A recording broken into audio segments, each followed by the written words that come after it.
Across the causeway, Malaysia's Health Ministry said the Second Movement Control Order, or MCO 2.0, may not be extended from the tentative February 4th end date. The government is concerned that a prolonged MCO would be too detrimental to the country's economy, but the less restrictive conditional MCO could be reinstated.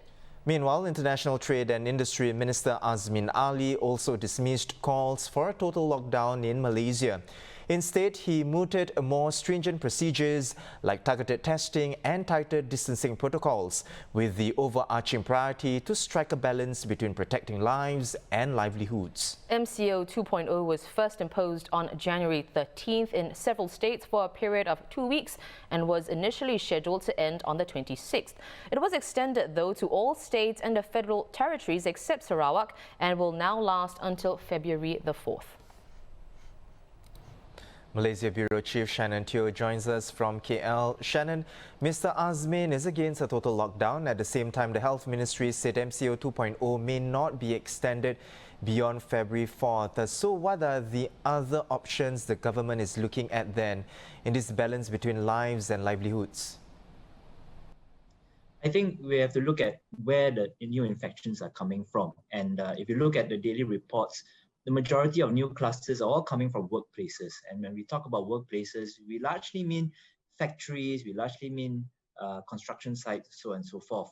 So the onus really is now on industry players, on employers to implement tighter SOPs, right?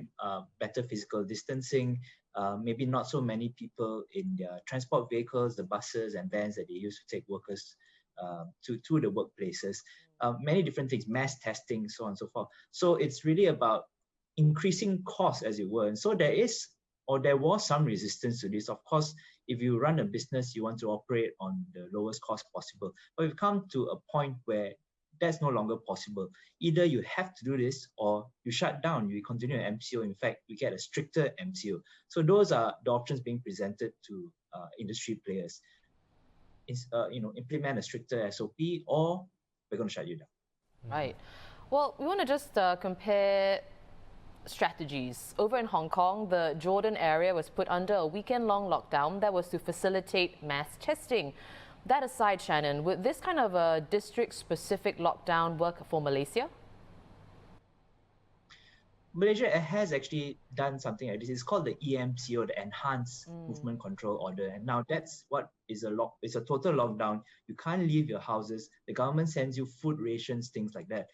And this is to enable exactly the same thing, mass testing. So if you put a particular district or even a particular building under EMCO, what you'll be doing is you'll be testing everyone in the building twice over 2 weeks.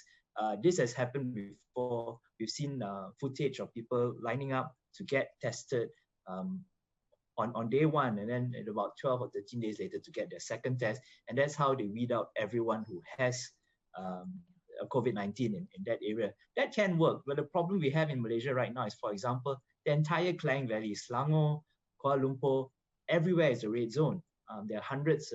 I think Selangor's been hitting on its own over 1,000 cases a day for most of the past week, if I recall correctly. So what are you going to do? Are you going to put the whole of Selangor under EMCO? That's pretty much shutting down most of the economy.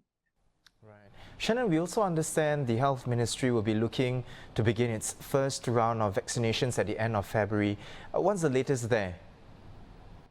That's on track. I mean, that's always been the plan, to kind of start at the end of February, with Prime Minister Muhyiddin being the first, and then to move on to frontliners, and then to our most vulnerable, which would be people with underlying conditions, senior citizens. Now, at one point, they were saying it might take up to 18 months to reach herd immunity.